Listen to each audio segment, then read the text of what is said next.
Hello and welcome back to all dear students. Welcome to Career Planet. I am your mentor Shelly ma'am, chemistry teacher. और बहुत सारी शिकायतें हैं कि madam थोड़ा स्लो हो रहा है। तो मैं आउट ऑफ स्टेशन चली गई थी, फिर आपके 12th बोर्ड एग्जाम्स से तो देखो दिन रात बहुत सारे लेक्चर्स मैंने आपको प्रोवाइड कराए, इंपॉर्टेंट क्वेश्चन प्रोवाइड कराए। आई होप आपका 12th वालों का पेपर बहुत अच्छा गया होगा। ठीक है, हाँ ये चैप्टर थोड़ा स्लो चल रहा है but I will try my best. मैं इसको फटाफट कंप्लीट कराने की कोशिश करूँगी। ठीक है, नंबर ऑफ लेक्चर्स जितने होंगे उतने तो रहेंगे, है ना, बट एक दिन में 2 से 3 लेक्चर मैं आपको प्रोवाइड कराने के लिए ट्राई करूंगी। ठीक है, तो चलो अब देखो, थर्मोडायनामिक्स में पिछली क्लास में मैंने आपको सिखाया था रिवर्सिबल एंड इरिवर्सिबल प्रोसेसेस, है ना, उत्क्रमणीय प्रक्रम और अनुत्क्रमणीय प्रक्रम। मैंने कहा था उत्क्रमणीय तो पूरा का पूरा हाइपोथेटिकल है, काल्पनिक है, क्योंकि मतलब इनफाइनाइट टाइम ले लेगा, है ना। हर स्टेप पे आपको क्या करना पड़ेगा, हर स्टेप पे उसका एक्सटर्नल प्रेशर, अगर मैं गैस का प्रेशर वॉल्यूम वर्क की बात करूं तो हर स्टेप पे क्या हो रहा है, बाहरी दाब बदल रहा है और आप उसको क्या कर रहे हो, इक्विलिब्रियम में ला रहे हो। मतलब अगर आपकी एक अभिक्रिया हो रही है तो उसको आगे ले जाने वाला बल होता है ड्राइविंग फोर्स, है ना, चालन बल, जो आपकी रिएक्शन को आगे ले जा रहा है या कोई प्रोसेस को आगे ले जा रहा है। और बैक साइड में ले जाने वाला फोर्स होता है ओपोजिंग फोर्स, विरोधी बल। ठीक है, अब अगर इन दोनों में बहुत कम अंतर है तो क्या होगा, रिएक्शन आगे गई, आप थोड़ा सा चेंज करके उसको पीछे ला सकते हो तो प्रोसेस बार बार इक्विलिब्रियम में आएगा, साम्यावस्था में आएगा, यानी उत्क्रमणीय प्रक्रम, जो दोनों दिशाओं में आप चला सकते हो। ठीक है, तो हम कहेंगे नहीं, ऐसा तो हाइपोथेटिकली मैं गाड़ी चलाऊं तो मैं एक बार तो रेस खींच के गाड़ी आगे ले जाऊंगी ना, फिर मैं कहूंगी नहीं जितना चलाऊं उतना ब्रेक लगाऊं और पीछे ले लो, फिर ब्रेक लगाऊं फिर पीछे ले लो, तो थोड़ी थोड़ी आगे बढ़ रही है और जब चाहूं उसको पीछे कर सकते हो, रिवर्स चला सकते हो। तुम कहोगे फिर डेस्टिनेशन पे पहुंचोगे तो मैडम क्या पता कब पहुंचोगी, है ना, इनफाइनाइट टाइम लग जाएगा। तो ये काल्पनिक है, हाइपोथेटिकल प्रोसेस है। अब आज हम पढ़ने वाले हैं कि सिस्टम और सराउंडिंग, तंत्र और परिवेश। ठीक है, सिस्टम और सराउंडिंग के बीच में रिलेशन हमने पढ़ लिया था, सिस्टम क्या होता है, सराउंडिंग क्या होता है। हम आज पढ़ने वाले भी वर्क कैसे करना है, कार्य कैसे करना है, सिस्टम और सराउंडिंग के बीच में एनर्जी ट्रांसफर कैसे करना है, ऊर्जा विनिमय कैसे करना है, वर्क करके करोगे या हीट के फॉर्म में करोगे, है ना, एनर्जी ट्रांसफर कैसे करोगे, आज हम इसको डिस्कस करने वाले। ठीक है, तो वर्क डन भी आ जाएगा, कार्य किया गया कार्य जैसे अपन बोलते हैं ना, डब्ल्यू एक्सपेंशन, डब्ल्यू कंट्रैक्शन, ये सारा आ जाएगा। फर्स्ट लॉ ऑफ थर्मोडायनामिक्स आपका नेक्स्ट सेशन में आएगा। इस सेशन में आपका डब्ल्यू इरिवर्सिबल, अनुत्क्रमणीय प्रक्रम में किया गया कार्य, और डब्ल्यू रिवर्सिबल यानी उत्क्रमणीय प्रक्रम में किया गया कार्य, ये दोनों चीजें जो है आज इस क्लास में हम कंप्लीट करेंगे। ठीक है, तो देखो फटाफट आगे बढ़ते हैं। हमारे पास है कि modes of transfer of heat between system and surrounding. System और सराउंडिंग के बीच में हम हीट ट्रांसफर कैसे करते हैं, है ना, ऊष्मा का प्रवाह कैसे करते हैं।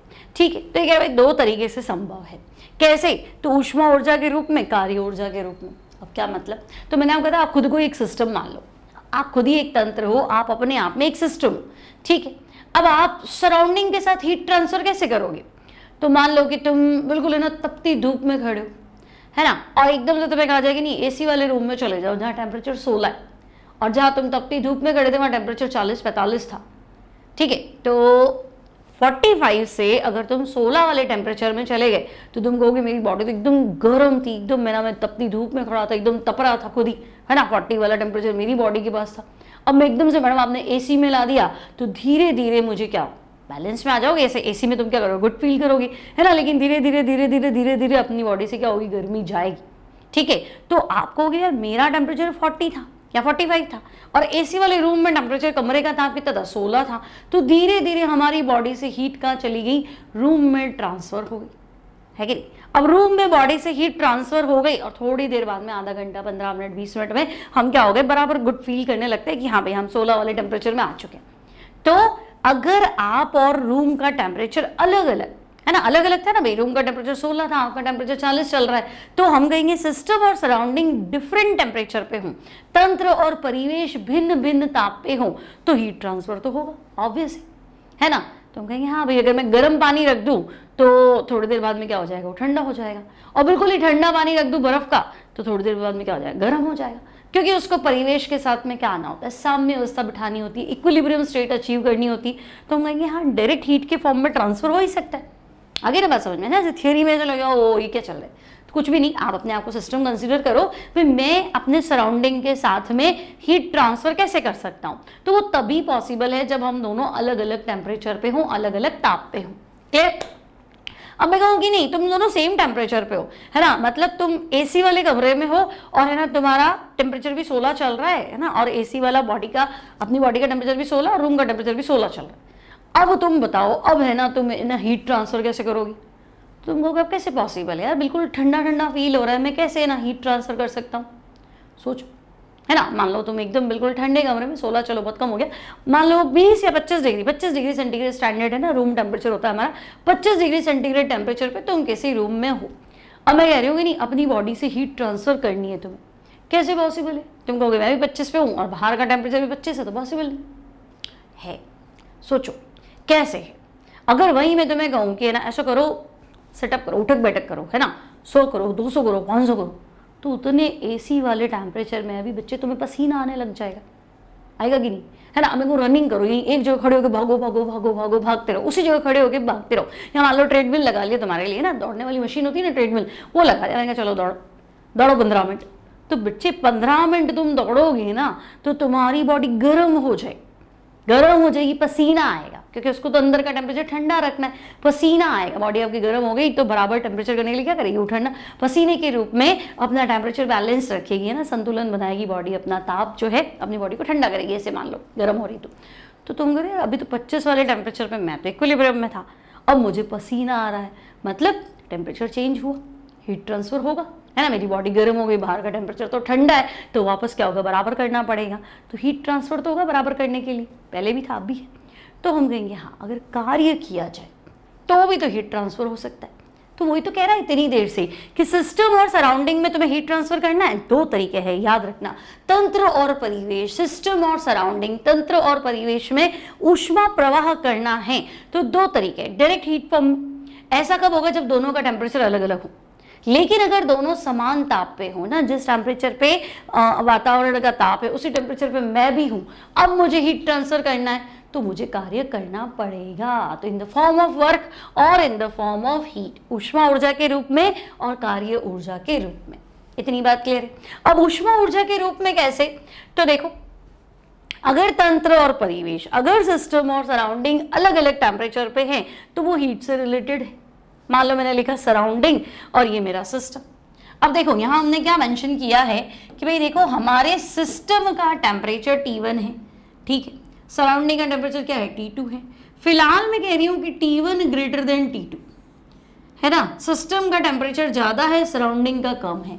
मतलब हम तो 40 वाले टेम्परेचर से आए हैं, हम तो गर्मी से आए, आपने हमें एसी वाले रूम में खड़ा कर दिया, तो अब हमारी बॉडी का टेम्परेचर 40 से क्या होगा, हीट धीरे धीरे बाहर जाएगी। टेम्परेचर का क्या है, टेम्परेचर थोड़ा ना चलता है, ऊष्मा चलती है, हीट ट्रांसफर होती है। तो मैं कहूँगी हमारी बॉडी की हीट धीरे धीरे रूम में ट्रांसफर होगी, है ना। अब रूम में ट्रांसफर होगी तो हम 40 से 39 पे आएंगे, 38 पे आएंगे, 35 पे आएंगे और आधे घंटे में हम 16 के बराबर आ जाएंगे, है ना, वातावरण से घुल मिल जाएंगे। लेकिन हमारी बॉडी से हीट क्या होगी, बाहर ट्रांसफर होगी। तो आप कहोगी भाई सिस्टम का टेम्परेचर अगर सराउंडिंग से ज़्यादा है तो देखो चल कौन रहा है, हीट चल रहा है ना, हीट चल रही है सिस्टम से, कहाँ चल रही है, सराउंडिंग की तरफ, ठीक है ना। अब हीट देखो बाहर जा रही, मेरा तो लॉस हुआ ना, मैं तो 40 पे थी ना, अब मुझे 16 मिला, मेरी बॉडी का तो हीट गया ना, तो हमारा नुकसान हुआ। हम सिस्टम के बारे में सोचेंगे, सिस्टम की रिस्पेक्ट में बात करेंगे केमिस्ट्री में, तो हम कहेंगे अच्छा हीट तो बाहर गई, तो हमें तो लॉस हुआ, तो क्यू नेगेटिव। अगर हीट सिस्टम से बाहर गई, अगर ऊष्मा तंत्र से परिवेश में गई तो हमारे तो लॉस हो गया भाई, तंत्र हम है, हमारा लॉस हुआ, तो हम अपने लॉस को नेगेटिव दिखाएंगे, क्यों नेगेटिव। और वैसे भी बच्चे आगे भी जब भी पढ़ोगे ना, कोई भी ऊष्मा क्षेपी प्रक्रम होता है ना, एक्सोथर्मिक प्रोसेस होता है जहां हीट बाहर जाती है ना। तो आगे आने वाली क्लासेस में भी आप पढ़ेंगे कि एक्सोथर्मिक प्रोसेस में डेल्टा H नेगेटिव होता है, एंथैल्पी चेंज, एंथैल्पी क्या है वो सब बाद में डिस्कस करेंगे। फिलहाल आपको ध्यान रखना भाई हीट बाहर गई तो क्यू नेगेटिव, ठीक है। अब मैं कहूँ सिस्टम का टेम्परेचर तो T1 है, सराउंडिंग का T2 है और T2 ग्रेटर देन T1 है, ये स्थिति है। तो आप कहोगे ओह बाहर का ताप ज़्यादा है, हमारा ताप कम, भाई हम 16 से आए थे, हम तो एसी वाले रूम में थे, आपने बाहर चला दी, धूप में खड़ा कर दी, तो अब ऑब्वियस है ना, मैं 16 पे थी तो 16 पे तो रहूँगी नहीं, 16 से 40 वाले में आई तो मेरी बॉडी धीरे धीरे क्या करेगी, हीट एब्जॉर्ब करेगी। भाई 16 से 17 पे गए, 18 पे गए, 20 पे गए, 22 पे गए, धीरे धीरे मेरी बॉडी का टेम्परेचर कितना हो जाएगा, 40 हो जाएगा, क्योंकि बाहर का टेम्परेचर 40 है, ठीक है। तो हम कहेंगे अब हीट तो मिली, काम को चाहिए नहीं पर मिली तो सही। तो अगर सिस्टम में हीट जा रही है, बाहर से हीट कहाँ जा रही है, सिस्टम, हम तो 16 पे थे, बाहर से हीट हमारी बॉडी में आई, एनर्जी हमारी बॉडी में आई, तो क्यू क्या हो जाएगा, पॉजिटिव। हमें हर बार सिस्टम के रिस्पेक्ट में सोचना है। अगर हीट सिस्टम से बाहर जाती है, क्यू नेगेटिव कर दो, अगर हीट बाहर से सिस्टम में आती है, क्यू पॉजिटिव कर दो।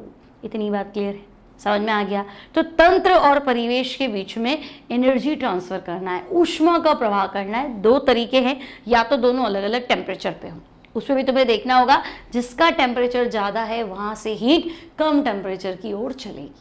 ठीक है, कोई दिक्कत नहीं है। अब पॉजिटिव नेगेटिव समझ में आ गया। सिस्टम को हीट मिली तो क्यू पॉजिटिव, और सिस्टम से हीट बाहर गई तो क्यू नेगेटिव। सिस्टम मतलब तंत्र, सिस्टम मतलब निकाय, है ना, और सराउंडिंग मतलब परिवेश। ठीक है, ये चलो आगे बढ़ते हैं। नेक्स्ट है कार्य ऊर्जा के रूप में। सिस्टम और सराउंडिंग के बीच में मैंने तुम्हें कहा था कि अगर अब दोनों सेम टेम्परेचर पे हो, अब क्या करें, तो अब तुम दौड़ो, जितना दौड़ोगे बॉडी उतना क्या करेगा, हीट लॉस करेगा। ठीक है, तो हम कहेंगे भाई हाँ, कार्य ऊर्जा के रूप में भी हम क्या कर सकते हैं, हीट ट्रांसफर कर सकते हैं। ठीक है, अब अगर हम कहेंगे वर्क डन कैसा है, तो वर्क तो इलेक्ट्रिकल भी हो सकता है, ग्रेविटेशनल भी हो सकता है, मैकेनिकल भी हो सकता है। यहाँ मैकेनिकल मतलब प्रेशर वॉल्यूम। भाई हम केमिस्ट्री पढ़ रहे हैं, हम आइडियल गैस से या गैस से रिलेटेड प्रोसेस में बात करेंगे। ठीक है, तो हम गैस में कैसा काम होगा, गैस में इलेक्ट्रिक वर्क तो होगा नहीं, है ना, या गैस में आपका ग्रेविटेशनल वर्क तो होगा नहीं। तो हम कहेंगे हमारा जो वर्क डन है, हमारा जो वर्क डन है वो होगा प्रेशर वॉल्यूम वर्क। ठीक है, हम गैस के रिस्पेक्ट में बात करेंगे और गैस का वर्क कौन सा होगा, प्रेशर वॉल्यूम वर्क। बेटा मैं क्लास में हूं, थोड़ी देर बाद आप कॉल करना।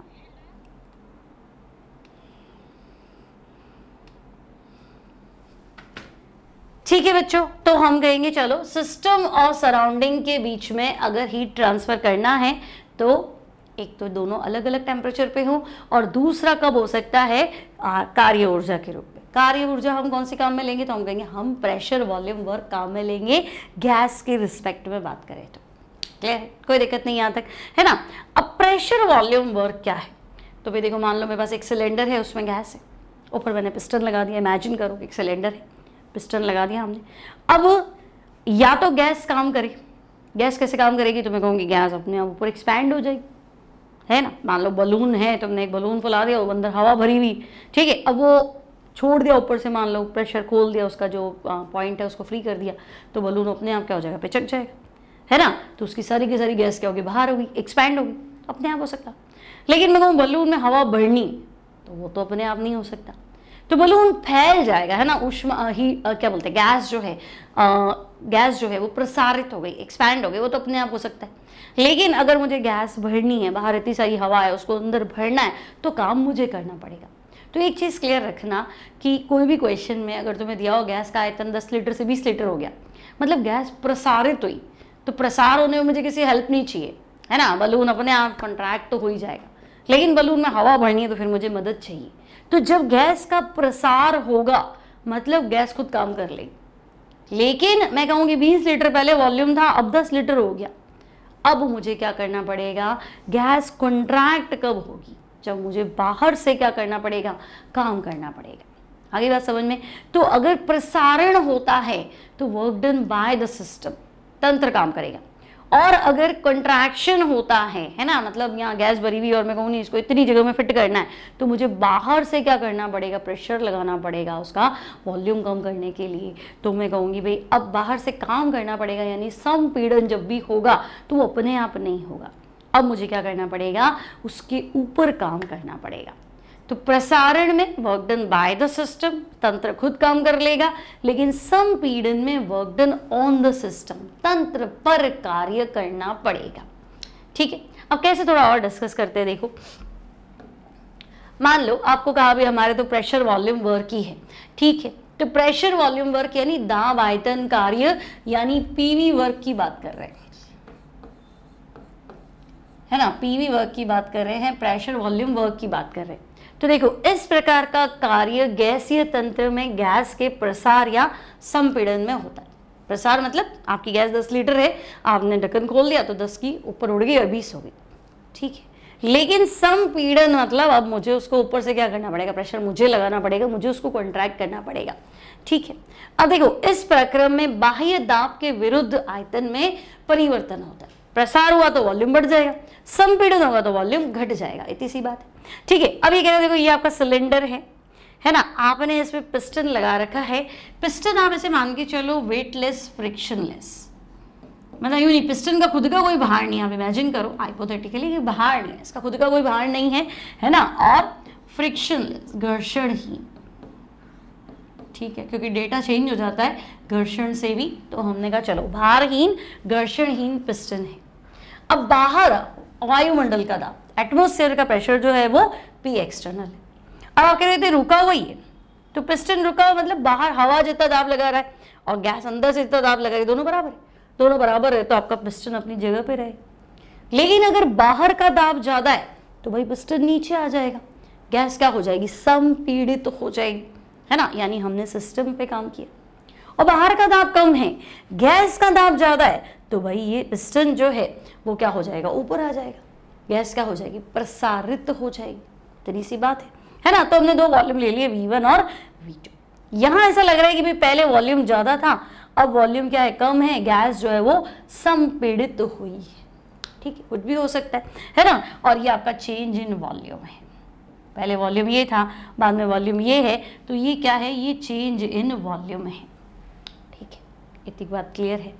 अब आपसे कहा जाए अच्छा ठीक है भाई, आपने सिलेंडर में गैस भर दी, या तो गैस प्रसारित होगी या गैस संपीड़ित होगी। अब आप कह रहे हो कि गैस जो है वो प्रसारित होगी, मतलब गैस खुद काम करेगी, ठीक है। जब गैस बाह्य दाब के विरुद्ध प्रसारित होती है, मतलब काम कौन करेगा, गैस, यानी कि सिस्टम, तो तंत्र द्वारा किया गया कार्य होगा। क्लियर, क्योंकि आधा तो बच्चा ही उलझ जाता है कि मैडम सिस्टम काम कर रहा है कि सराउंडिंग काम कर रहा है, W पॉजिटिव ले कि नेगेटिव लूँ, और फिजिक्स केमिस्ट्री में उल्टा और चलता है, ठीक है। हम सिर्फ सिस्टम के रिस्पेक्ट में बात करते हैं कि भाई हमारा सिस्टम काम कर रहा है या हमारे सिस्टम पे काम हो रहा है। तुमको सोचो हम सिस्टम है, हम काम कर रहे हैं, तो हम ये मानेंगे ना हम काम कर रहे हैं तो हम थकेंगे, हमारा एनर्जी लॉस होएगा, है ना। तो हम अगर काम कर रहे हैं, हमारा एनर्जी लॉस होगा, तो तंत्र द्वारा किया गया कार्य हम इसको नेगेटिव मान के चलेंगे।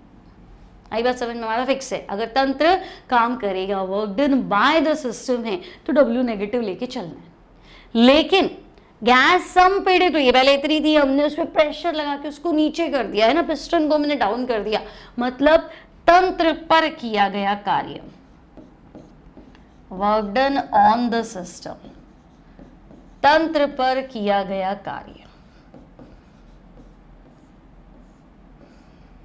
ठीक है। तो हम कहेंगे ये W हो जाएगा positive. Clear, by the system W negative, on the system W positive, इतनी बात क्लियर है, कोई डाउट नहीं है यहां तक, ठीक है। आगे बढ़ जाए। अब देखो work done during irreversible process, अनुत्क्रमणीय प्रक्रम। अनुत्क्रमणीय प्रक्रम मतलब आपका बाह्य दाब जो ना बार बार नहीं बदलेगा। हमने फिक्स कर दिया हमारा बाह्य दाब जो है वो इतना है, मान लो 5 ATM है। अब आप गैस का दाब देख लो, मान लो गैस का दाब 1 ATM ही है, बाहर का दाब 5 ATM है, तो एक झटके में गैस क्या हो जाएगी, कंप्रेस हो जाएगी, क्योंकि बाहर का दाब ज्यादा। और मैं कहती थी बाहर का दाब तो आपका वायुमंडल दाब है 1 ATM है, और गैस का दाब हमारे 5 ATM है, तो गैस क्या हो जाएगी, फटाफट ऊपर उसना एक्सपेंशन शुरू कर देगी, बाहर के बराबर तो आना पड़ेगा ना उसको, P इंटरनल P एक्सटर्नल के बराबर आएगा, तो आपका पिस्टन ऊपर उठता रहेगा। तो आप बार बार वेरी नहीं कर रहे हो, अच्छा अभी 1 है, अभी 1.1 है, अभी 1.2 है, ऐसे बहुत सारे ना अलग अलग स्टेप्स नहीं ले रहे, इनफाइनाइट स्टेप्स नहीं ले रहे हो, फाइनाइट स्टेप्स ले रहे हो, पहले इतना था बाद में इतना था, बात करो, ठीक है। तो अनुत्क्रमणीय प्रक्रम मतलब समझे, बाहर का दाब जो है वो फिक्स कर दिया हमने, कांस्टेंट कर दिया, वेरिएबल नहीं है, तो ठीक है। वापस देखो मेरे पास एक सिलेंडर है, इसमें हमने गैस भर दी, है ना। अब देखो पहले वॉल्यूम V1 ये, और बाद का वॉल्यूम V2, मतलब ये तो प्रसार हो रहा है, और वैसे आपने लिखा है क्या यहाँ, उत्क्रमणीय प्रक्रम के दौरान, उत्क्रमणीय प्रक्रम में गैस के प्रसार के दौरान किया गया कार्य। क्योंकि आप देखो डायग्राम देख के क्या लग रहा है, पहले वॉल्यूम V1 है, पहले वॉल्यूम कम है, बाद में देखो वॉल्यूम ज्यादा है तो आयतन बढ़ रहा है। आयतन बढ़ रहा है मतलब गैस का दाब आपके ज्यादा होगा, बाहरी दाब के बराबर आने के लिए क्या होगा, तो गैस जो है वो एक्सपेंड होती जा रही है। इतनी बात क्लियर है, ठीक है। अब हम कहेंगे ओके चलो मान लिया गैस का प्रेशर ज्यादा है, अब माना एक सिलेंडर में 1 मोल आइडियल गैस भरी है, इस पे हमने पिस्टन लगा दिया जो कि भारहीन है और घर्षणहीन है। गैस का इनिशियल वॉल्यूम V1 है, गैस का दाब P है, या तुम चाहो तो P इन कर सकते हो, P इंटरनल है, बाहरी दाब P एक्सटर्नल है। अब देखो मैं ऐसे लिखूं PEXT या P बाह्य, एक ही मतलब है, बार बार इसमें परेशान मत होना। P एक्सटर्नल मतलब बाहरी दाब, गैस का दाब P लिख दो चाहे P इंटरनल लिख दो। प्रारंभ में गैस का दाब और बाह्य दाब दोनों बराबर होते हैं, अतः पिस्टन गति नहीं करता, पहले तो बराबर थे, फिर अचानक से क्या हुआ, चेंज हुआ। अब चेंज हो गए हिसाब से समझ में आ गया, बाहर का दाब ज्यादा है तो कंप्रेशन होगा, अंदर का दाब ज्यादा है तो एक्सपेंशन होगा, प्रसार होगा या फिर संपीड़न होगा। प्रेशर में चेंज होगा तभी तो होगा, अदरवाइज तो दोनों बराबर है तो फिर साम्य अवस्था में होना, फिर तो लड़ाई नहीं, ठीक है।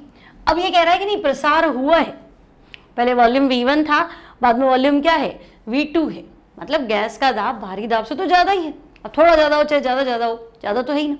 अब देखो, अब आपने लिखा है परंतु जब गैस का दाब बाहरी दाब से ज्यादा हो जाएगा तो पिस्टन क्या होगा, ऊपर की ओर प्रसारित होगा।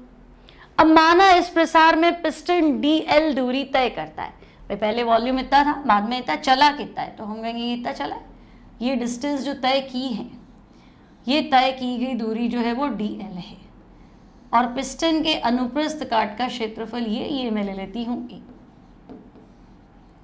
ठीक है। ये अनुप्रस्थ काट का क्षेत्रफल आपके A है और जो डिस्टेंस ट्रेवल हुआ है वो DL है, ठीक है, क्या ही दिक्कत है। अब हमको हमें तो वर्क डन बताओ, W बताओ, तो तुम कहोगे हमने वर्क डन तो पढ़ा है, वर्क डन होता है फोर्स इनटू डिस्प्लेसमेंट, किया गया कार्य क्या होता है, फोर्स इनटू डिस्प्लेसमेंट, ठीक है। अब मुझे एक चीज बताओ, हमने ये भी तो पढ़ा है pressure equals to force upon area, तो फोर्स को क्या लिख दूं, प्रेशर इनटू एरिया, बात तो सही है, फोर्स को लिख दूं प्रेशर इनटू एरिया, तो मैं कहूंगी ये तो ऐसा हो गया W equals to force, sorry force को क्या लिख दूं, pressure into area into DL।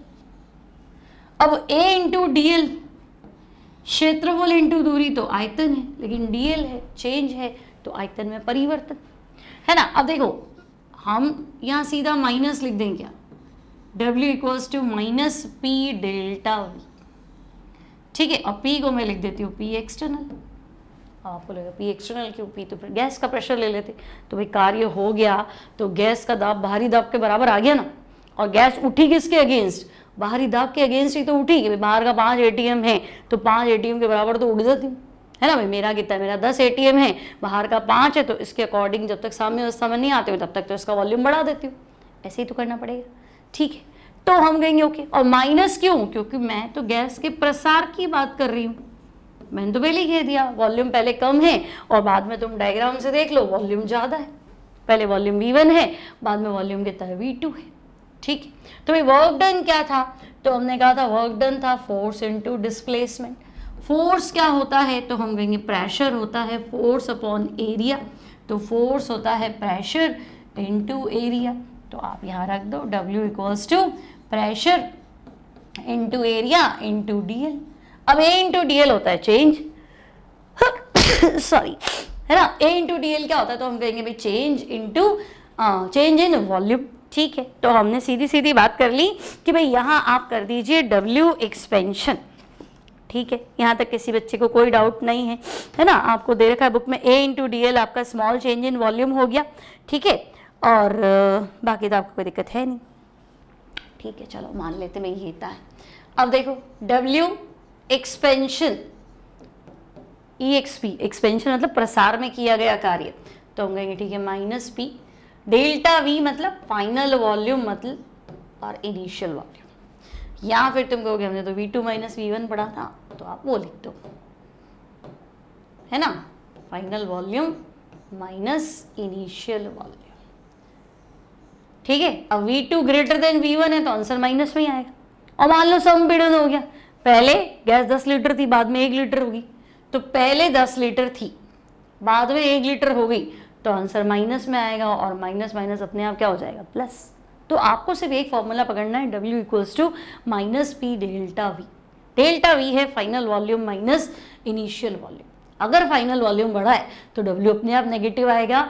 Gas के प्रसार में किया गया कार्य नेगेटिव होता है।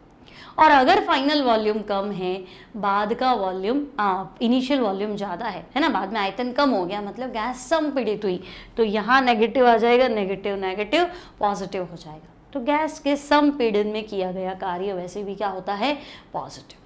तो आपको दो बातें क्लियर करनी है कि भाई अगर W एक्सपेंशन है, गैस का प्रसार है, या फिर गैस का संपीड़न है, ठीक है। तो अगर आयतन बढ़ गया तो W नेगेटिव और आयतन घट गया तो W पॉजिटिव। ये केमिस्ट्री का कॉन्सेप्ट है। और फिजिक्स में बात सिस्टम के अकॉर्डिंग नहीं होती है, वर्क डन के अकॉर्डिंग होती है, तो वहाँ साइन चेंज हो जाते हैं, है ना। उसको हम कभी बाद में डिस्कस करेंगे, फिलहाल ये चीज़ आपको पढ़नी है। क्लियर है, कोई डाउट नहीं। तो वर्क डन क्लियर है, W बराबर माइनस पी डेल्टा वी अनुक्रमणीय प्रक्रम में, है ना, जहाँ बाहर का दाब फिक्स है, बार बार बदला बदली नहीं हो रही है ना, एक ही स्टेप में आपका काम हो चुका है, ठीक है।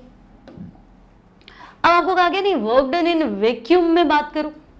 अब देखो वैक्यूम की बात करूं, वैक्यूम लिखा है, निर्वात की बात करूं, वैक्यूम मतलब निर्वात की बात करूं, तो मेरा फॉर्मूला तो ये है, W equals to minus P external delta V, ठीक है। और वर्क क्या होता है, तो हम कहेंगे भाई कोई बल लगा रहा है, मैं उसके विरुद्ध काम कर रहा हूँ, है ना। मान लो मेरे पास एक उड़ती हुई बॉल आई और मैंने वापस उसको दे मारा, ठीक है, तो हम कहेंगे हाँ मतलब फोर्स के अकॉर्डिंग मेरे पर कोई चीज़ आई और मैंने वापस फोर्स लगा दिया, ठीक है, तो उसको मैं वर्क डन बोलूँ। अब मान लो कोई दीवार है तुम्हारे घर में और तुम कहोगे मैं खिसका रहा हूँ, मैं दीवार पे फोर्स लगा रहा हूँ, तो वो वर्क थोड़ा है ना। भाई कोई सिलेंडर पड़ा है और मैं उसको खिसका रहा हूँ, तो मैं उसको खिसका के जितनी दूरी तक ले गया वो तो वर्क है, काम में कंसिडर होगा। लेकिन अगर मान लो 100 किलो का कोई सिलेंडर पड़ा है और वो खिसक ही नहीं रहा है, चेंज ही नहीं आ रहा डिस्टेंस में, तो फिर वो वर्क थोड़ा ना हो। बात समझ में आ रही है ना। तो किया गया कार्य, मुझे फोर्स लगाना है, फोर्स और लगाना है, और लेकिन डिस्प्लेसमेंट भी तो होना चाहिए। मैं दीवार पर मैं फोर्स लगाती जाऊँ, डिस्प्लेसमेंट तो वही नहीं, तो फिर क्या का वर्क, है ना। FD cos थीटा पढ़ते हैं ना फिजिक्स में, फोर्स इनटू डिस्प्लेसमेंट। फोर्स तो मैं लगाऊं, डिस्प्लेसमेंट होना चाहिए साथ में, तब वर्क माना जाएगा, ठीक है। इसमें कौन सी बड़ी बात है। अब अगर गैस की बात करो तो आप कहोगे हाँ ठीक है, ये भी फोर्स इनटू डिस्प्लेसमेंट क्या था, हमने ऐसे तो पढ़ा, pressure into change in volume. सही बात तो यही भाई, हमने फॉर्मूला ये पढ़ा था, W equals to force into area. फिर मैंने तुम्हें क्या कहा था, प्रेशर क्या होता है, फोर्स अपॉन एरिया। तो फोर्स को क्या लिख दो, pressure into small change in, जो भी आपका डिस्टेंस में चेंज हुआ था। फिर मैंने क्या कहा था, इसकी जगह ये लिख दो, और इसको तुमने कहा था भाई चेंज इन वॉल्यूम, और ये P। ये फॉर्मूला लाए तो यही सही, ठीक है। वो दीवार वाला एग्जांपल समझ में आ गया, भाई दीवार तो खिसकी नहीं तो वर्क डन तो नहीं हुआ, लेकिन सिलेंडर तो खिसक गया तो वर्क डन हुआ। बात तो इतनी सी। अब मैं किसी के अगेंस्ट काम कर रही हूँ, है ना। भाई आप कोई बॉल आई तो मैंने फोर्स लगाया और वो बॉल चली, सिलेंडर यहाँ पड़ा था और कोई ला के रख के गया और मैंने उसके अगेंस्ट वापस लगाया, भी यहाँ पड़ा है तो मैं उसको विपरीत दिशा में ले जा रही हूँ, चाहे मैं इधर खींच रही हूँ, ठीक है। लेकिन अगर तुम वैक्यूम की बात करो, निर्वात समझते हो क्या भाई, ये AIEEE भी सवाल आ चुका है बहुत बार, है ना। निर्वात का मतलब क्या, जहाँ वायु नहीं है, नो एयर, है ना। निर्वात मतलब वैक्यूम, वैक्यूम मतलब नो एयर। तो भाई दाब तो हम हवा का फील करते, हम कहते हैं जैसे हम हाइट पे जाते हैं, हाई अल्टीट्यूड पे जाते हैं, है ना, पर्वत पे जाते हैं, एवरेस्ट पे जा रहे हैं, सांस लेने में तकलीफ आ रही है, कोई कोई जगह से तो सांस आना बंद हो जाता है, हवा ही नहीं। तो हवा नहीं तो प्रेशर नहीं, यही ना, सांस लेने में तकलीफ क्यों, हवा नहीं है। हवा नहीं है मतलब हवा का दाब कम हो जाता है, हवा नहीं है तो प्रेशर नहीं है, सीधी सी बात है। तो हम कहेंगे हाँ बात तो सही। तो निर्वात मतलब हवा बिल्कुल ही नहीं है, हवा जीरो, तो प्रेशर भी जीरो। तो जब कोई प्रेशर ही नहीं है तो काम किसके अगेंस्ट कर रहे हो, ये तो वही हो गया कि तुम दीवार पे धक्का लगा रहे हो, इतना काम किया, दीवार पे धक्का लगाता गया लगा। अरे यार फोर्स अगेंस्ट, किसके अगेंस्ट काम कर रहे हो, बाहरी दाब तो है ही नहीं, है ना। भाई आपका बाहर का दाब 5 ATM है और हमारा दाब 10 ATM है, तो हमारा दाब ज़्यादा है, तो हमने क्या किया, इसको ऊपर कर दिया। अब बाहर का दाब तो है ही नहीं, आपका ही प्रेशर है, तो अब काम कैसे करोगे, वर्क डन कैसे होगा? बात समझ में आ रही? तो निर्वात में क्या होता है, वैक्यूम में क्या होता है, तो वैक्यूम में एक्सटर्नल प्रेशर 0 होता है। तो भाई अगर वैक्यूम में एक्सटर्नल प्रेशर आपका 0 होता है, इसका मतलब W equals to P delta V, तो जब P 0 है तो W 0 हो जाएगा ना, क्या भाई, है ना? तो कोई मुझे निर्वात में किया गया कार्य, गैस संपीड़ित हो गई, गैस प्रसारित हो गई, नेगेटिव पॉजिटिव कुछ नहीं, निर्वात में किया गया कार्य 0 होता है, 0 होता है। बात क्लियर है? कोई तकलीफ नहीं, यहाँ तक आगे बढ़ जाए, ठीक है? आप देखो, आपको एनसीईआरटी का क्वेश्चन दिया है, 10 ATM दाब पर किसी आदर्श गैस के 2 लीटर समतापी रूप से निर्वात में तब तक प्रसारित होते हैं जब तक उसका कुल आयतन 10 लीटर ना हो जाए।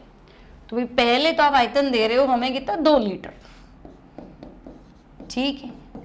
बाद में आप आयतन दे रहे हो कितना, 10 लीटर, और आप प्रेशर भी दे रहे हो, प्रेशर कितना दे रहे हो, 10 ATM। थोड़ी देर में आपने नोटिस करा दिया आप तो निर्वात की बात कर रहे हो, तो प्रेशर तो गैस का होगा भाई, गैस 10 ATM प्रेशर पे है। निर्वात में तो बाहर की दाब की बात करेंगे ना, तो हम कहेंगे भाई निर्वात में तो P एक्सटर्नल 0 होता है, क्या भाई, निर्वात में बाहरी दाब कितना होता है, 0।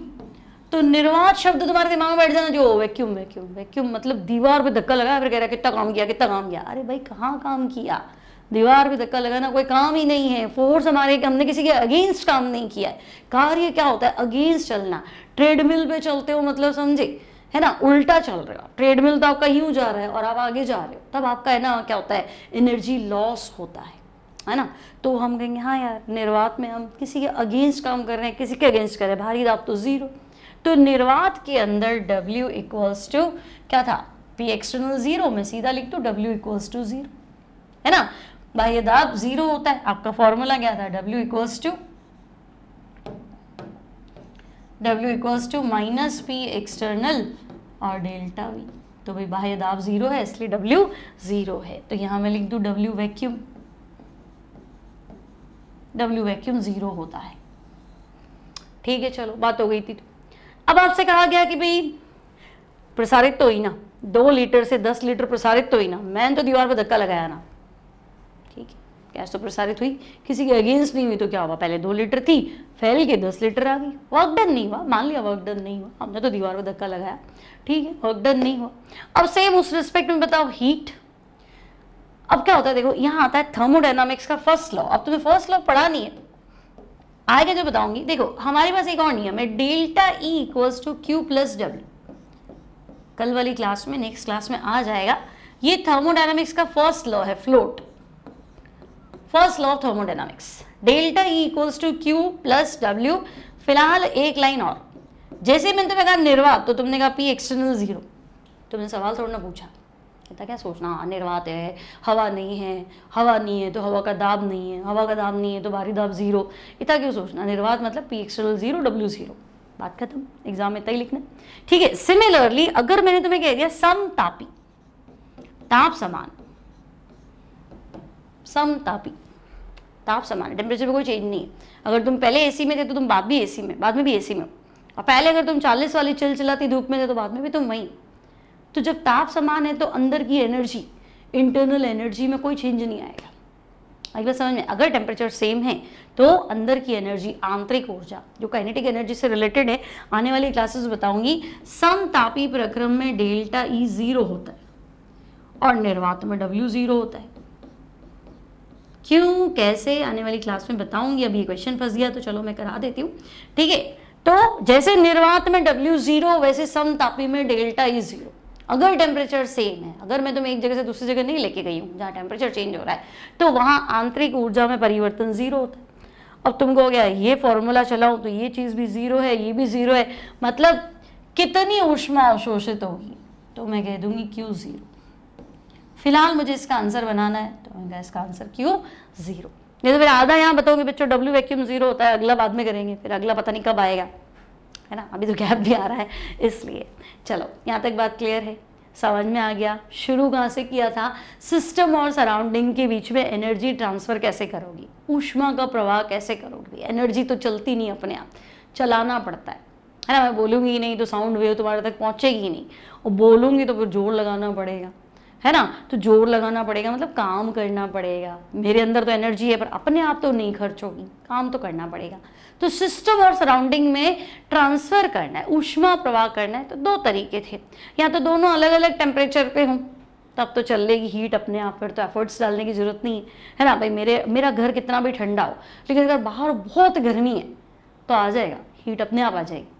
और अगर मेरा घर बहुत ही ज़्यादा गर्म है और बाहर सर्दी पड़ रही है, ओले पड़ रहे हैं, तो अपने आप हीट अपने आप चल रही। तो हम कहेंगे हाँ अगर डिफरेंट टेम्परेचर है, ताप अलग अलग है, तो हीट ट्रांसफ़र हो जाती है, फिर तो एफर्ट्स ही नहीं डालने। ठीक है, मान लिया। और डालना चाहो एफर्ट्स तो काम करो तो अपने आप क्या होगा, हीट ट्रांसफ़र होगा।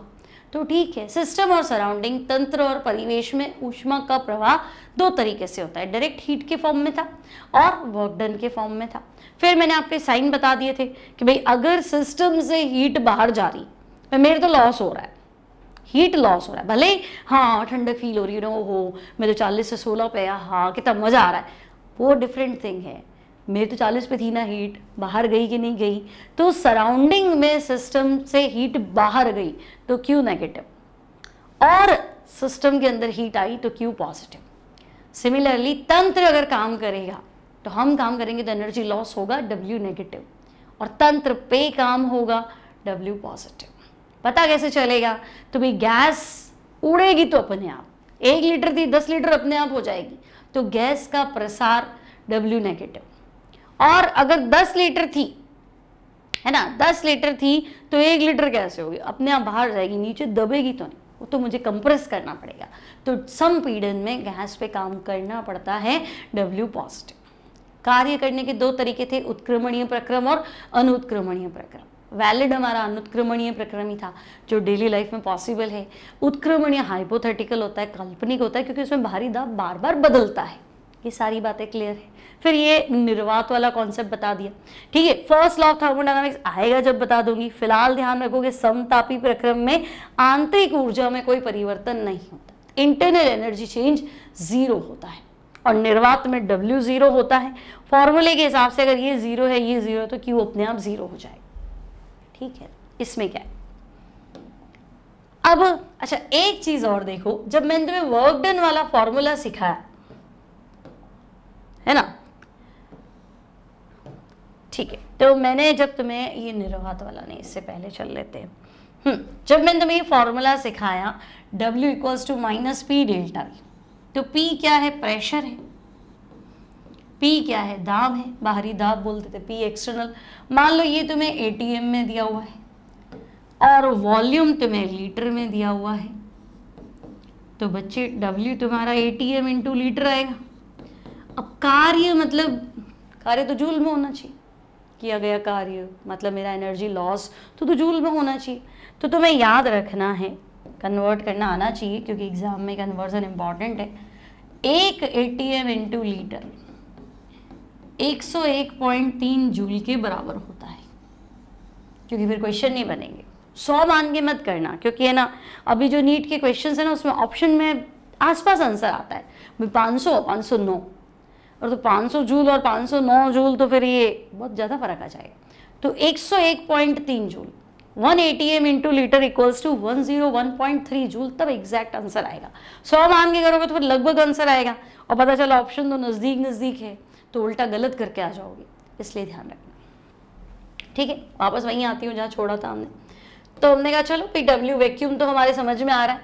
अब बताओ, अब ये कह रहा है देखो सेम टाइम है ना, सेम चीज़ है, मतलब पहले आपका वॉल्यूम कितना था, पहले वॉल्यूम आपका था 2 लीटर, बाद में वॉल्यूम कितना हुआ 10 लीटर, है ना, और गैस का दाब आपका 10 ATM है, गैस का दाब 10 ATM है ना, बाहरी दाब तो हमें पता नहीं, जिसके अगेंस्ट हमें काम करना है।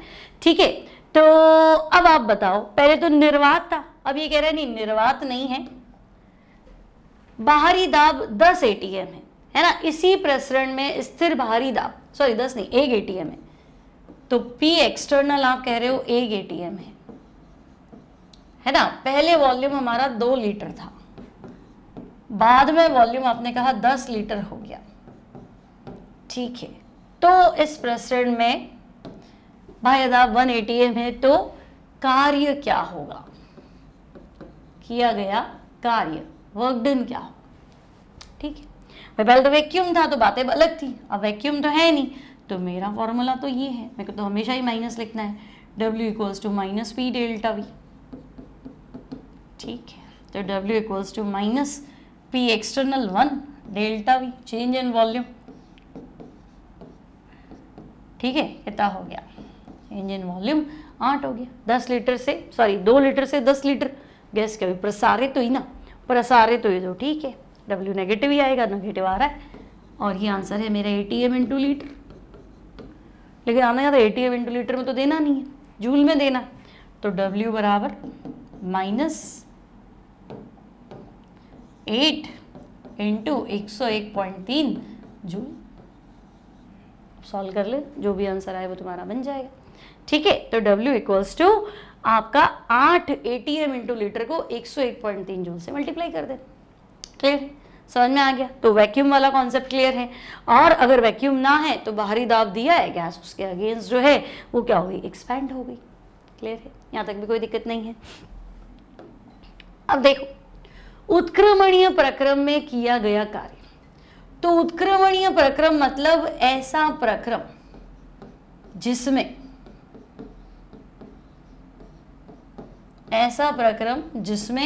क्या हो, तो मैंने तुम्हें कहा था थोड़ी सी हमने गाड़ी आगे बिठाई, फिर रिवर्स ले लिया, पीछे चली, फिर थोड़ी आगे चली, फिर पीछे चली।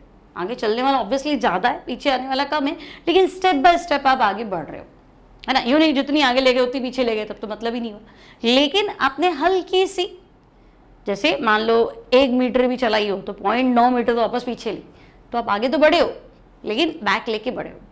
फिर वापस 1 मीटर चले तो 0.9 पीछे है, 0.1 मीटर तो चले ना, तो 0.1 मीटर यहाँ चले, 0.1 मीटर यहाँ चले, मतलब 1 मीटर की दूरी तय करोगे ना तो तुम 10 बार चलोगे। तो हमने पहले ही कहा था जो बहुत सारे पदों में होता है लेकिन बहुत सारे स्टेप्स में होता है, वो रिवर्सिबल प्रोसेस होता है, तो उसको हम काल्पनिक ही मानते हैं, हाइपोथेटिकल मानते हैं, ठीक है।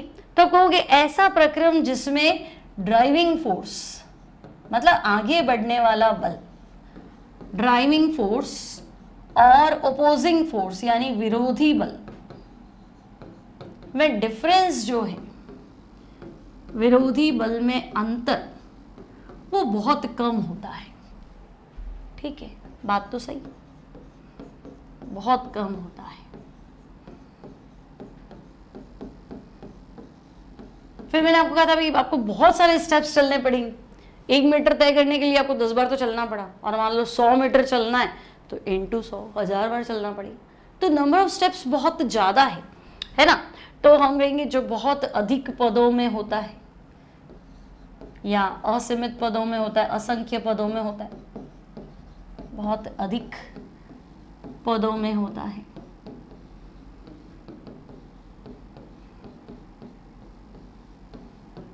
ठीक है। तो भाई अगर बहुत सारे स्टेप्स में होगा तो मुझे सारे स्टेप्स जोड़ने पड़ेंगे, और 1-2 स्टेप हो तो मैं सिंपल कैलकुलेशन से जोड़ दूँ, 2 4 10 चीज़ें जोड़नी हो तो मैं जोड़ लूँ।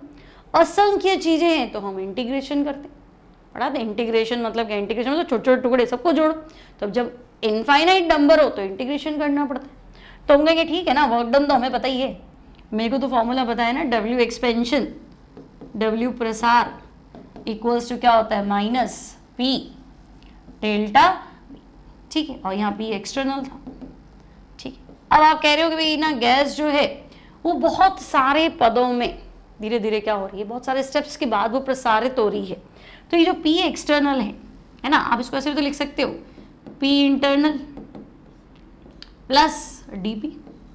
भाई गैस का आंतरिक दाब थोड़ा तो ज़्यादा ही होगा तभी तो प्रसार होगा, और मान लो संपीड़न होता तो यहाँ माइनस कर देना, और फिर तुम्हें पता ही ये माइनस अपने आप प्लस हो जाएगा वॉल्यूम से, तो प्लस माइनस DP और ये क्या हो जाएगा DV, स्मॉल चेंज, ठीक है ना।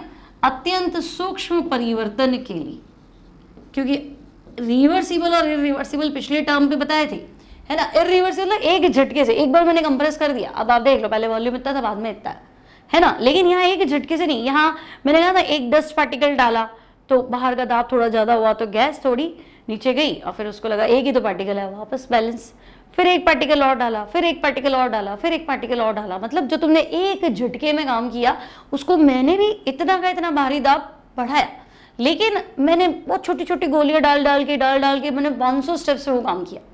काम वही हुआ लेकिन मेरी मेहनत बहुत ज़्यादा लगी, बहुत ज़्यादा एफर्ट्स लग गए, क्योंकि मैं स्मॉल चेंज, छोटे छोटे चेंजेस पे बात कर रही थी। तो अब कहोगे भाई आप सीधा चेंज तो ले नहीं रहे हो, आप छोटे छोटे चेंजेस ले रहे हो। तो अत्यंत सूक्ष्म परिवर्तन होने पर, ठीक है, तो हम यहाँ पे टर्म आपका डेल्टा वी की जगह डीवी ले लेते, और डीपी समझ गए ना भाई, बाहरी अगर प्रसार होगा तो गैस का दाब बाहरी दाब से ज्यादा होगा, कितना ज्यादा होगा, तो स्टेप्स में ले रहे तो डीपी, ठीक है। तो हम कहेंगे W इक्वल्स टू, ये क्या हो गया, minus P dV plus dP dV, ठीक है। अब हुआ क्या, प्लस माइनस कुछ भी करो। अब देखो dP dV तो क्या है, बहुत ही छोटा है भाई, dV छोटा होता है, dP और छोटा होता है, तो दुगना छोटा हो गया ना, तो ये तो और ही क्या हो गया, सूक्ष्म हो गया, इसलिए इसको तो तुम नगण्य कर लो, ठीक है। और मैंने इंटीग्रेशन क्यों नहीं किया, इंटीग्रेशन तो मुझे करना पड़ेगा क्योंकि आप रिवर्सिबल की बात कर रहे हो, तो रिवर्सिबल में क्या करो, इंटीग्रेशन कर, ठीक है। तो भाई अब अगर मैं यहाँ इंटीग्रेशन भी करूँ, इसको तुम बहुत सूक्ष्म मान रहे हो, तो अब मेरा फॉर्मूला क्या बना, तो मेरा फॉर्मूला बना W इक्वल्स टू, प्रसार है तो माइनस P एक्सटर्नल ले लो, क्योंकि गैस का दाब और बाहरी दाब बराबर हो जाएगा तो प्रोसेस कंप्लीट हो जाएगा, ठीक है। तो ये, और आपका क्या हो गया यहाँ पे dV, ठीक है, और आपकी लिमिट क्या है, V1 से V2, ठीक है, ऐसे ले लो। या फिर छोड़ो, थोड़ा और चेंज कर लेते हैं, यहीं पे W equals to minus P dV। अब मुझे बताओ, फिलहाल अगर ये गैस का प्रेशर है तो मैं ऐसे भी लिख सकती हूँ, PV इक्वल्स टू nRT, क्या लिख दूँ, PV इक्वल्स टू nRT, आदर्श गैस के लिए, आइडियल गैस के लिए तो ये भी सेट हो जाएगा। तो P इक्वल्स टू मैं लिख देती हूँ nRT अपॉन V, क्योंकि मुझे इंटीग्रेशन करना है ना ये, ठीक है, छोटे छोटे वॉल्यूम चाहिए मुझे अलग अलग स्टेप्स में, तो nRT अपॉन V। अब क्या करूं, तो मैंने कहा चलो छोड़ो, आप ऐसे लिखो, W equals to minus P की जगह आप लिख दो nRT अपॉन V, और इधर क्या है, dV बाय V, ठीक है। अब इंटीग्रेशन तो मुझे अलग अलग वॉल्यूम वाला ये वाला करना है, ठीक है। क्या तुम्हें मेरी बात समझ में आ गई, ये तो मैंने नेग्लेक्ट कर दिया, मेरे पास रह गया W equals to minus P delta V, है ना। इंटीग्रेशन में यहाँ पे भी कर सकती थी, लेकिन मुझे लगा यहाँ P गैस का प्रेशर है तो इसको मैं ऐसे लिख देती हूँ nRT अपॉन V, और स्मॉल चेंज है तो dV बाय V। अब dV बाय V का इंटीग्रेशन कर दो, लोअर लिमिट V1, पहले आयतन V1 था, हायर लिमिट V2, बाद में आयतन V2 है, ठीक है। अब देखो, तो मेरे पास जो फॉर्मूला बनेगा वो बनेगा W equals to minus nRT, dV by V का इंटीग्रेशन करोगे तो वो आएगा ln मतलब log E V2 by V1, ठीक है। W equals to minus nRT ln V2 by V1। अब ln मतलब होता है बेटा log E, और log E को log बेस में कन्वर्ट करना है, log बेस 10 में कन्वर्ट करना है, तो 2.303 log बेस 10।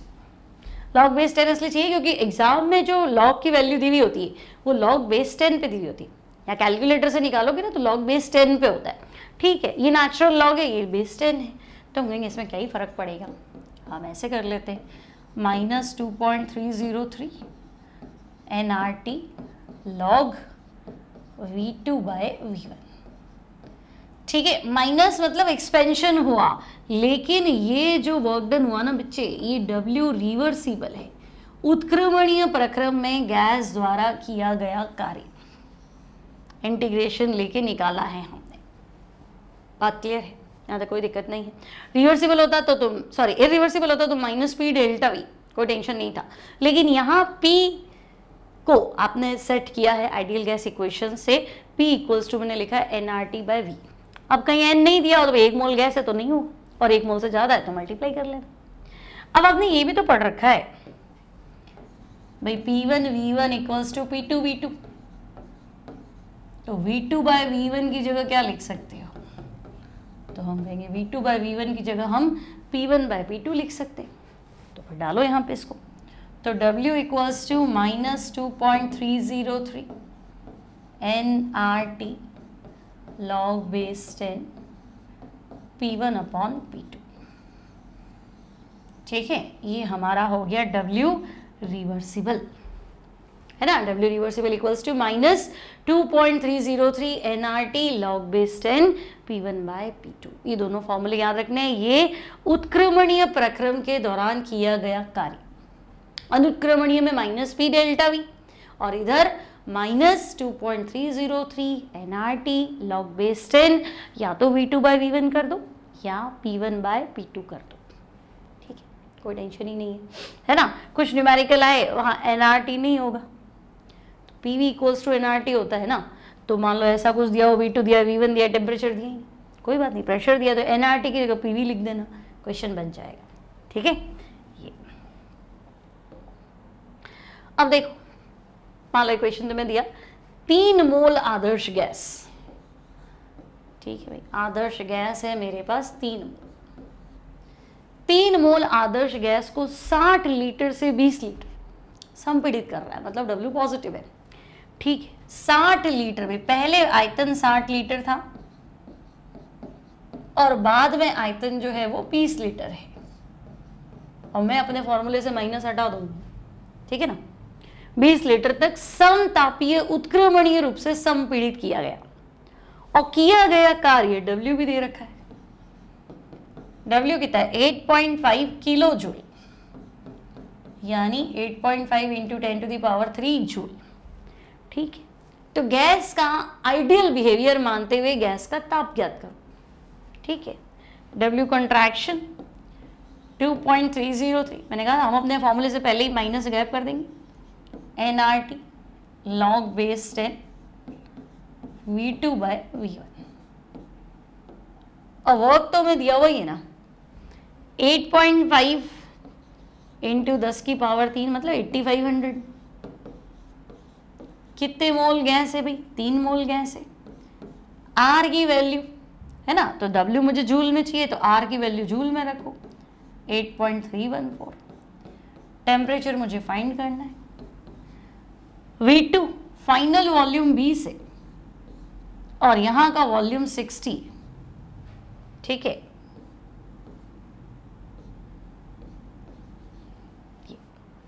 अब देखो, हाँ यहां फिर ये हो गया, ऐसे कर दो इसको, है ना। वहां पे तो मैंने कहा था V2 माइनस V1 करोगे तो आपका अगर कॉन्ट्रैक्शन हुआ है तो अपने आप माइनस आएगा, माइनस माइनस प्लस हो जाएगा। सिमिलरली यहाँ मुझे आंसर प्लस में ही लाना। अब देखो ये 1/3 हो गया ना, तो log 1/3 को मैं लिख दूं log 3 की पावर -1, तो ये पावर आगे आएगी, आंसर अपने आप पॉजिटिव हो जाएगा। ये मैं भूल गई थी बताना तुम्हें, ठीक है। तो अब देखो 8500 है ना, माइनस, और ये पावर माइनस वाली आगे आएगी ना, ये माइनस, समझे, माइनस तो है ही, ये -1 आगे आएगा ना बेटा, तो ये -1 आगे आ गया है ना, -1 इंटू 2.303 इंटू 8.314, log 3 की वैल्यू होती है 0.477, log 3 की वैल्यू कितनी होती है 0.477। अब देखो अगर आप कंपटीशन की तैयारी करो तो दिक्कत नहीं है। मान लो ऐसा है log x की पावर -1, इसका आंसर होता है, पावर आगे ले लो, -1 log x, बस इतनी सी बात कह रही हूँ। तो 1/3 को क्या लिख सकती हूँ, 3 की पावर -1, -1 आगे आ गया, तो मेरा आंसर माइनस माइनस अपने आप क्या हो गया, प्लस हो गया, ठीक है। तो अब हमारे पास आंसर आ रहा है, देखो 8500 अपॉन 2.303 इंटू 8.314, ठीक है, और log 3 की वैल्यू कितनी थी 0.477, टी कहाँ गया भाई, टी भी तो लिखना ही है, 0.477 इक्वल्स टू टी। अब आंसर मैं आपको दे देती हूँ, आप फाइंड करोगे तो आपका आंसर आना चाहिए भाई आपका आंसर आना चाहिए 310 केल्विन। फाइंड करेंगे आंसर 310 केल्विन। समझ में आ गया?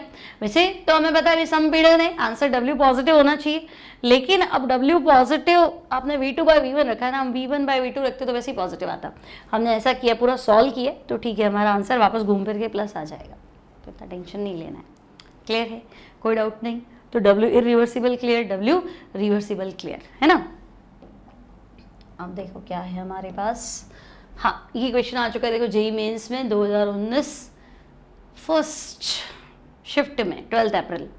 एक आदर्श गैस स्थिर बाह्य दाब 1 बार के विरुद्ध 1 लीटर से 10 लीटर तक प्रसारित होती है। अब स्थिर दाब है, बाहरी दाब स्थिर है, बदल नहीं रहा है, मतलब W इरिवर्सिबल है।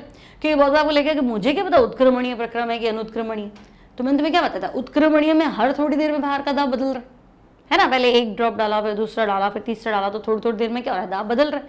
लेकिन अनुत्क्रमणीय में तो बाहर का दाब फिक्स होता है, चेंज नहीं होगा, एक झटके में काम होगा। तो एक झटके वाला काम मतलब बाहरी दाब P एक्सटर्नल कितना है, पहले 1 बार, ठीक है, और वॉल्यूम पहले कितना है, तो हम कहेंगे 1 लीटर, और बाद में वॉल्यूम कितना हो गया, तो हम कहेंगे 10 लीटर प्रसारित ही हुआ है।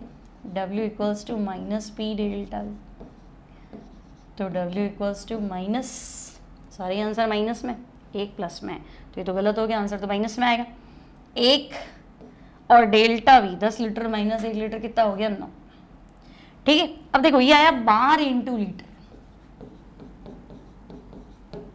Bar into litre.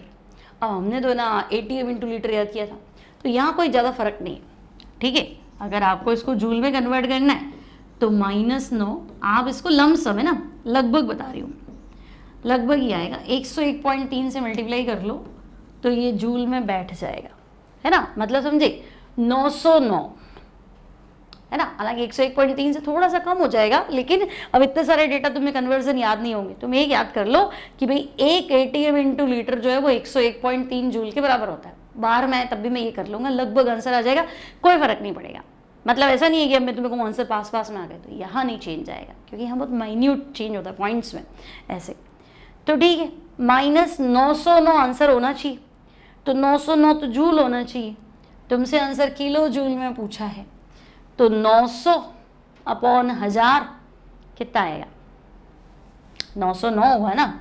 तो अगर मैं 900 भी ले आऊँ तो ये तो जूल है ना, इसको किलो जूल में कन्वर्ट करना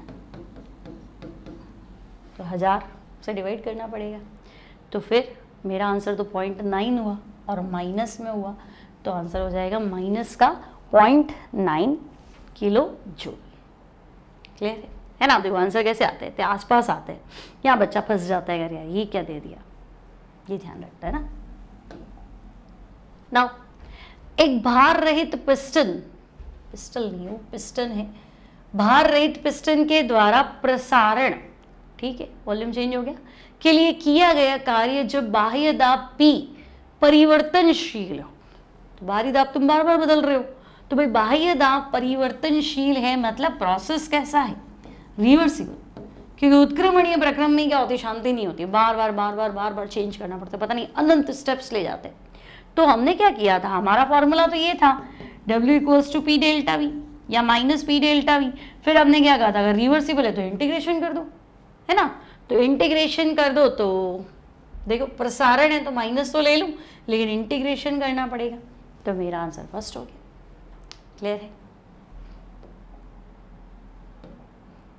हाँ, नेक्स्ट देखो, निम्न में से एक्सटेंसिव मतलब मात्रा आश्रित गुण है, करा रखा है तो पहले भी तुम्हें। देखो टेम्परेचर, तो मैंने तुम्हें कहा था, मान लो ये बोर्ड है, इसका ताप है, बोर्ड को आधा कर दो, मात्रा तो आधी होगी, ताप तो होगा जो ही रहेगा, चेंज कैसे हो, टेम्परेचर तो है जो। तो हम कहेंगे ये तो मात्रा पे निर्भर नहीं करता। मोल फ्रैक्शन मतलब मोल भिन्न, एक के मोल अपॉन सबके मोल, तो मोल अमाउंट डिपेंडेंट है, फिर सबके मोल भी अमाउंट डिपेंडेंट है, तो दोनों दो मात्रा आश्रित का रेशियो क्या होता है, मात्रा स्वतंत्र। तो ये तो मात्रा स्वतंत्र है, ये भी मात्रा स्वतंत्र है। सेम चीज़ घनत्व में, घनत्व क्या होता है, द्रव्यमान बटा आयतन, द्रव्यमान मात्रा पे निर्भर करता है। आयतन भी मात्रा पर निर्भर करता है, इसलिए आंसर मात्रा स्वतंत्र है। तो बचा क्या, इंटरनल एनर्जी, आंतरिक ऊर्जा। 1 मोल की अलग होगी, 10 मोल की 10 से मल्टीप्लाई करो।